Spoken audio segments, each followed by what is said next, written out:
Hey, what's up guys? I'm Jason of Your Voice, and today I'm with Justin of JB Designs in his workshop.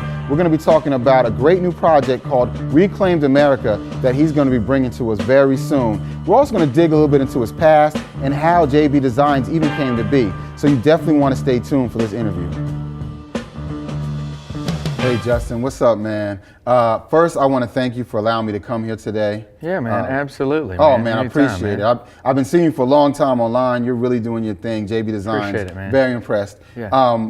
But I would love to know, where are we at right now? Well, right now we are in our workshop, and it's in Smyrna, Tennessee. And this is where we make everything happen. This is where the magic happens. Yes. So this is where we build everything.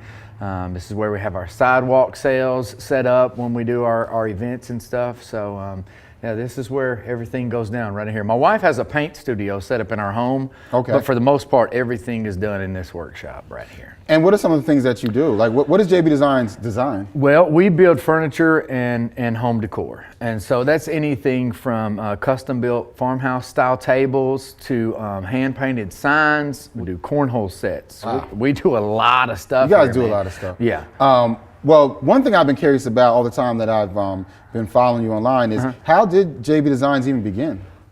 Well, Okay, so that was a breath right there. Yeah.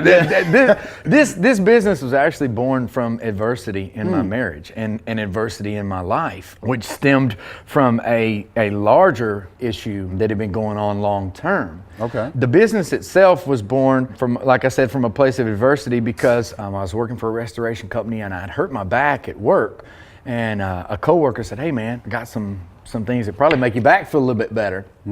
And not knowing anything about my past, I said, "Sure, yeah, I've been on the right track for the last 3.5 years. I could probably handle that." But you said your past. Yeah, exactly. So you had some issues with drugs in the past. Yeah. So yeah, and he didn't know it, man. Actually, I was at my mom's house the other day looking through some photos. Let me get these photos. Yeah, Hang on. yeah, definitely. I got them. Hang on. Out there in my book. Check it out.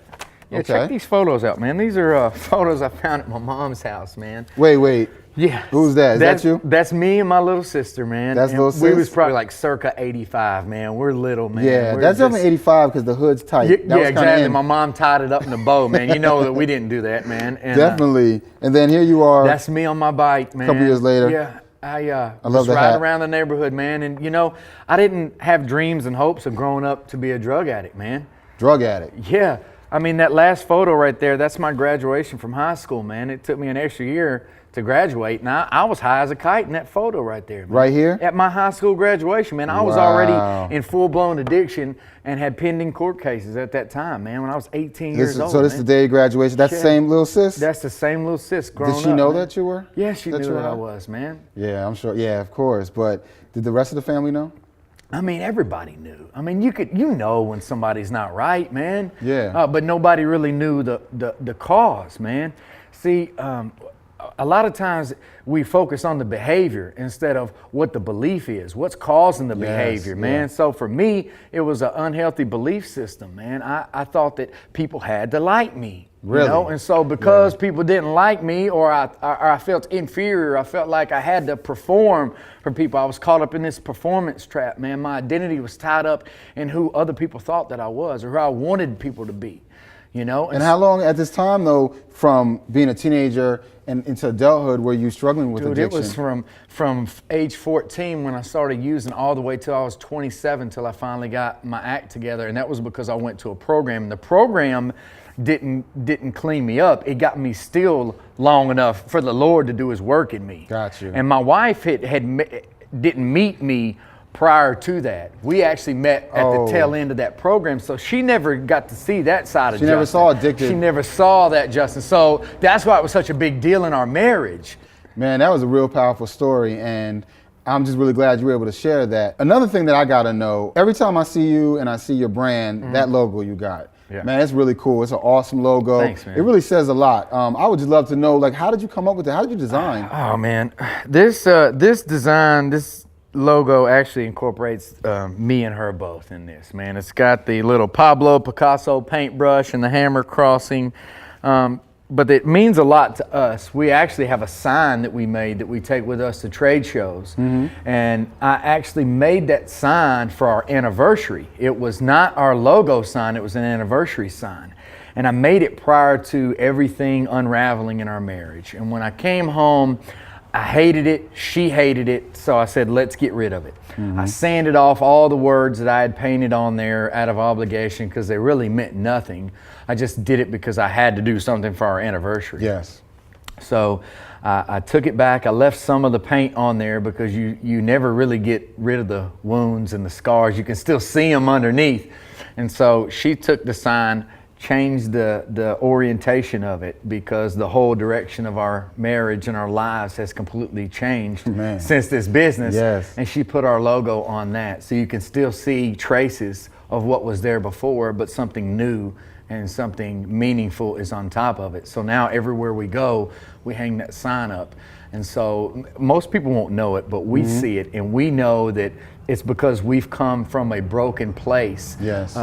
But broken pieces can be put together to make something new and something beautiful, you know? You know, that makes a lot of sense. And you're right, the average customer may not know the actual story behind it, but they're gonna feel something because the love you put into your designs, the love you put into your product and the things that you sell, people respond to that. Appreciate so, that. So yeah, I think that there's definitely a feeling. They know there's a story behind that. Yeah, absolutely. You know, man. and really, that's why I'm so excited, and you know, the reason I really dropped in on you today is Reclaimed America. Yes. Now, I've been hearing a lot about it. I've been seeing online. Reclaimed America. It's a project you're working on. Absolutely. You know, and if you could just tell us just a little bit about it. Okay.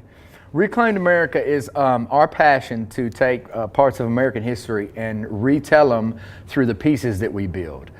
Using the reclaimed wood from certain places that tell American history and the story behind it. I mean, we've got another video that tells a lot about that, but we're also going to be bringing that through a docu-series. So we're going to be telling the whole story of the family, the history of the place. You're going to get to follow along with us, see our adventures, our group of misfits trying to tackle these barns, assembly, finish. I mean, it's going to be the entire kit put together. It's going to be a lot of fun, man. Reclaiming wood, building something different about it, telling a story. Absolutely. So it's reclaimed, it's America. Yeah. Yeah, man, it really works. I love it. Be good, man. I love it. And before I let you go, man, how are you going to make all this happen? We are going to use crowdfunding with Kickstarter. Crowdfunding. Yes, man. We're going to build our tribe. We're going to increase our reach. We're going to get more people involved, people that believe in it. We're also going to try to get people that say, hey, man, I may not know what you're doing, but I can see what you're doing and I want to be a part of it, man. We don't want just a select group of people with their hands in it. We want to increase the amount of people that we're able to reach with this. That's a great way to do it. And we've got something really big planned. I mean, so you're going to have to stay tuned. Go visit reclaimedamerica.net. Stay on track with us because we have got some really big things planned as far as the way we're going to launch this thing. It's going to be literally awesome. Well, you know, I think that's going to be very successful because you already do have a tribe that's growing with you, and the more and more people that find out about you, they're going to be excited, and this series sounds like a great way to connect with your audience, with your tribe. Well, we sure do hope so, man. Yeah, and I got to just say, man, thanks for taking out the time out of your schedule today for letting me just pop in here and talk about all these things. Anytime, man. You're always welcome here. Oh, man, I really appreciate it. And we really appreciate you taking the time to watch this video today. Don't forget to visit reclaimedamerica.net to get more information. Thanks again.